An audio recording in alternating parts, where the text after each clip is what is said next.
Shalom, Pak Tata dan kawan-kawan sekalian. Saya Achilleus Adilard Mohan Kellen dari kelas 9A absen 2 akan membagikan khotbah yang bertemakan doa dan ucapan syukur yang kita ambil dari ayat Filipi 4 ayat 6 sampai 7. Janganlah hendaknya kamu khawatir tentang apapun juga, tetapi nyatakanlah dalam segala hal keinginanmu kepada Allah dalam doa dan permohonan dengan ucapan syukur. Damai sejahtera Allah yang melampaui segala akal akan memelihara hati dan pikiranmu dalam Kristus Yesus. Saudara-saudara, kekhawatiran adalah sesuatu yang sangat dekat dengan hidup manusia. Kita bisa khawatir tentang masa depan, tentang kebutuhan hidup, tentang kesehatan, tentang keluarga, bahkan tentang hal-hal kecil sehari-hari kita. Kadang kita juga belum bisa menghadapi masalah, tetapi pikiran kita sudah dipenuhi oleh kemungkinan-kemungkinan buruk. Kekhawatiran bekerja di dalam pikiran kita. Semakin kita memikirkannya, semakin besar rasanya. Semakin besar rasanya, semakin takut kita. Dan tanpa sadar, kekhawatiran bisa mencuri damai dari hati kita. Tetapi firman Tuhan hari ini memberi perintah yang jelas. Janganlah kamu khawatir tentang apapun juga. Ini bukan berarti Tuhan tidak mengerti pergumulan kita. Bukan berarti Tuhan berkata hidup orang percaya selalu mudah. Tetapi Tuhan mengajarkan jalan keluar dari kekhawatiran, yaitu membawa semuanya kepadanya dalam doa. Firman Tuhan berkata, nyatakanlah dalam segala hal keinginanmu kepada Allah.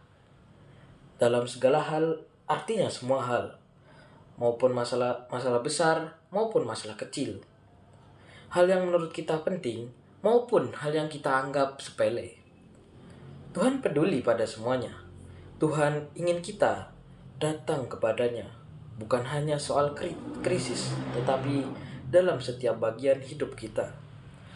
Saudara-saudari, firman Tuhan juga berkata, berdoalah dengan ucapan syukur. Mengapa harus dengan syukur? Karena syukur mengingatkan kita bahwa Tuhan sudah bekerja dalam hidup kita. Kita pernah ditolong, kita pernah dikuatkan, dan juga kita pernah dilepaskan dari masalah-masalah. Tuhan yang sama itu tidak berubah. Dia setia dahulu, setia sekarang, dan setia sampai selama-lamanya. Lalu ayat ini memberi janji yang luar biasa. Damai sejahtera Allah yang melampaui segala akal akan memelihara hati dan pikiranmu. Perhatikan, Tuhan tidak selalu berjanji menghilangkan masalah seketika itu juga. Tetapi Tuhan selalu berjanji memberi damai di tengah masalah. Damai Tuhan melampaui akal. Artinya tidak selalu bisa dijelaskan secara logika. Secara manusia, kita mungkin masih punya alasan untuk khawatir. Keadaan mungkin belum berubah. Jawaban mungkin belum terlihat. Tetapi hati kita tetap tenang karena kita tahu Tuhanlah yang memegang hidup kita. Saudara-saudari, bayangkan seorang anak kecil yang takut berjalan dalam gelap. Ketika ia sendirian, ia gemetar.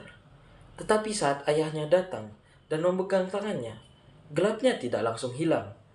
Jalannya tidak berubah, tetapi hatinya menjadi tenang. Mengapa? Karena ia tahu ayahnya bersama dia. Demikian juga dengan kita. Saat kita berdoa, kita mungkin masih berada dalam situasi yang sama. Masalah mungkin belum selesai, tetapi kita diingatkan, Tuhan bersama kita, dan itu cukup untuk memberi damai. Saudara-saudari yang dikasihi Tuhan, firman Tuhan hari ini mengajak kita mengubah kebiasaan hidup kita. Setiap kali kekhawatiran datang, berdoalah. Setiap kali takut muncul, serahkan kepada Tuhan. Setiap kali pikiran kita gelisah, ingatlah kesetiaan Tuhan. Ubah kekhawatiran menjadi doa. Ubah kecemasan menjadi penyerahan. ubah ketakutan menjadi iman. Dan firman Tuhan berjanji, damai sejahtera Allah akan melihara hati dan pikiran kita dalam Kristus Yesus. Kiranya damai Tuhan itu menjaga hati kita hari ini dalam setiap pergumulan kita dan sepanjang hidup kita. Amin. Sekian dari khotbah dari saya. Terima kasih.